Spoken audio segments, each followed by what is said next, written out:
Admission process जो 11th standard के लिए सेंट्रलाइज पोर्टल है वो शुरू हो गया है। इस पार्ट में हम पार्ट 1 में स्टूडेंट रजिस्ट्रेशन और एप्लीकेशन फॉर्म कैसे फिल किया जाता है उसके बारे में डिटेल जानकारी लेंगे। 11th एडमिशन प्रोसेस का ये जो वेबसाइट है 11thadmissions.org, ये डिपार्टमेंट ऑफ स्कूल एजुकेशन और महाराष्ट्र गवर्नमेंट का इनिशिएटिव है। जो सेंट्रलाइज एडमिशन प्रोसेस जो है वो मुंबई, पुणे, नागपुर, नासिक, अमरावती म्यूनिसिपल रीजन के लिए बनाया गया है। यहाँ से आप जिस म्यूनिसिपल कॉर्पोरेशन के लिए आपको 11th स्टैंडर्ड में एडमिशन लेना है उसके ऊपर आप क्लिक करके वो वेबसाइट ओपन होगा। इस प्रक्रिया में 2 पार्ट है, पार्ट 1 और पार्ट 2। पार्ट 1 में हम स्टूडेंट रजिस्ट्रेशन करते हैं जिसमें लॉगिन आईडी क्रिएट होता है, पासवर्ड क्रिएट होता है, फिर हम स्टूडेंट का बेसिक डिटेल्स फिल करते हैं जैसे नाम, address, telephone number, then contact details. उसके बाद रिजर्वेशन डिटेल्स, जो candidate OBC, SC, ST, general या किसी कैटेगरी का है, वैसे सोशल रिजर्वेशन जैसे स्पोर्ट्स कैटेगरी का है, माइनॉरिटी, ये सब डिटेल्स पार्ट 1 में होता है। उसके अलावा हम डॉक्यूमेंट अपलोड कराते हैं, जो इम्पोर्टेंट डॉक्यूमेंट है जो प्रोफाइल के हिसाब से बनाए हैं वो डॉक्यूमेंट्स आपको अपलोड करना है। और लास्ट स्टेप्स जो है आपको जो फी है वो पे करनी है ऑनलाइन और एप्लीकेशन को लॉक करना है। जैसे मैंने बोला है ये हम पुणे रीजन के लिए एक फॉर्म फिल करके डिटेल्स में एक्सप्लेन कर रहा हूँ आपको। ये जो वेबसाइट है यहाँ पे admission schedule, brochure, rules, regulation, videos और नोटिफिकेशन ऐसे टैब है। आपको रजिस्ट्रेशन करने के लिए स्टूडेंट रजिस्ट्रेशन के ऊपर क्लिक करना है। लॉगिन, अगर ऑलरेडी आप रजिस्टर्ड है तो लॉगिन करना है। okay? इस एप्लीकेशन फॉर्म में आपको कुछ कैटेगरीज दी है कि आप पीएमसी या पीसीएमसी एरिया से है या आउटसाइड पीएमसी एरिया से है, आउटसाइड महाराष्ट्र से है, तो ये आपको उसमें से एक सेलेक्ट करना है। उसके बाद आप 2024 के पास आउट है या रिपीटर है या प्रीवियस ईयर पास आउट है, ये आपको रेडियो बटन से सिलेक्ट करना है। नीचे दिया गया है कि आप एसएससी बोर्ड के स्टूडेंट हो या सीबीएसई के हो या आईसीसीएसई के हो या आईबी से हो या आईजीसीएसई हो या एनआईओएस हो या any other board other than Maharashtra, ये आपको सेलेक्ट करना है। नेक्स्ट स्टेप जो है आपको आपका जो 10th का सीट नंबर डालना है। एग्जामिनेशन जो है मार्च या फेब 2024, आपका नाम, उसके बाद आपका मोबाइल नंबर, उसके बाद ईमेल आईडी, और अगर आप लॉगिन आईडी पासवर्ड भूलते हो तो सिक्योरिटी क्वेश्चन और उसका आंसर। उसके बाद प्रोफाइल के लिए आप जो लॉगिन बना रहे हो उसका पासवर्ड और उसका कंफर्मेशन ऑफ पासवर्ड, उसके बाद कैप्चा डालना है और आपको रजिस्टर करना है। ओके, यहाँ पे मोबाइल डालना बहुत इंपॉर्टेंट है बिकॉज आपको एसएमएस की जो सुविधाएं है मोबाइल पे दी जाएगी। जैसे ही आप नेक्स्ट करते हो तो आपको बोला जाएगा कि आपका जो नेम वगैरह है वो करेक्ट है क्या। नेक्स्ट स्टेप पे आपको यहाँ पे रजिस्ट्रेशन के बाद लॉगिन आईडी क्रिएट होगा और आपको ये पेज प्रिंट करना है और इंस्ट्रक्शंस पूरे फॉलो करने हैं। फिर वो लॉगिन आईडी पासवर्ड यूज करके आपको प्रोसीड टू लॉगिन बोलना है। यहाँ पे आपका जो लॉगिन आईडी अभी मिला है वो, उसके बाद पासवर्ड और कैप्चा डाल के लॉगिन करना है।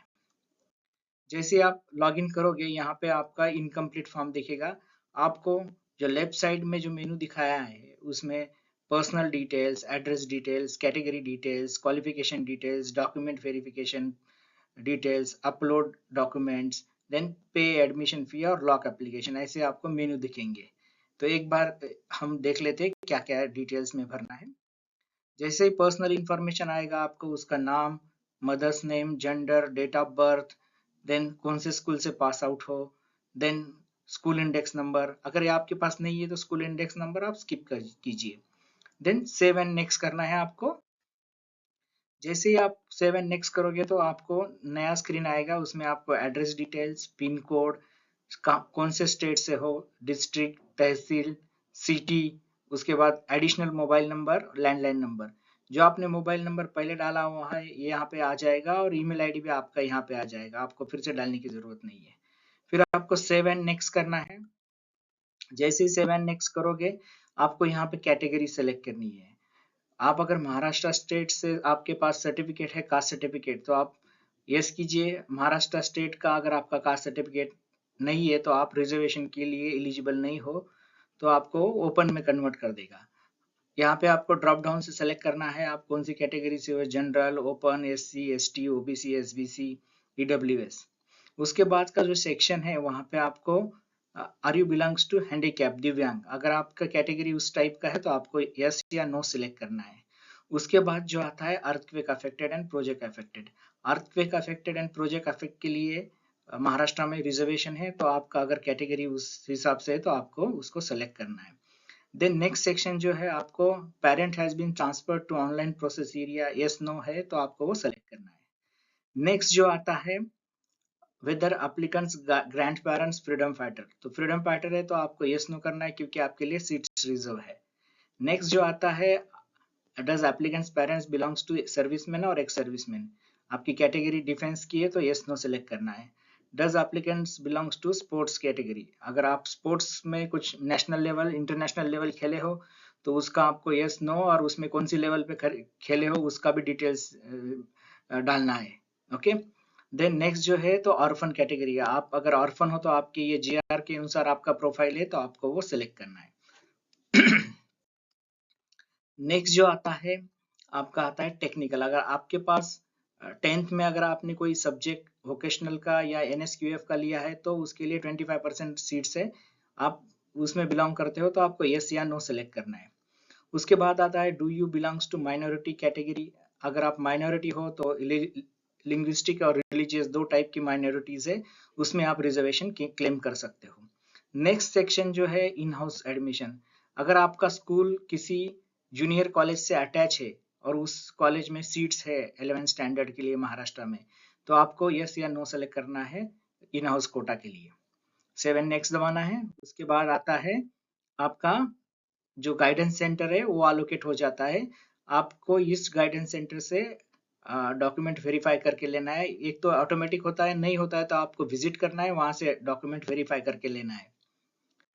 नेक्स्ट सेक्शन जो है डॉक्यूमेंट अपलोड, अगर आप जैसे मैंने कहा कि आप कैटेगरी के किसी कैटेगरी से हो या तो आपको नॉन क्रीमिलियर कास्ट सर्टिफिकेट या अंडरटेकिंग कुछ अपलोड करना पड़ेगा। यहाँ पे दिए गए इंस्ट्रक्शन फॉलो कीजिए, सेव नेक्स्ट कीजिए।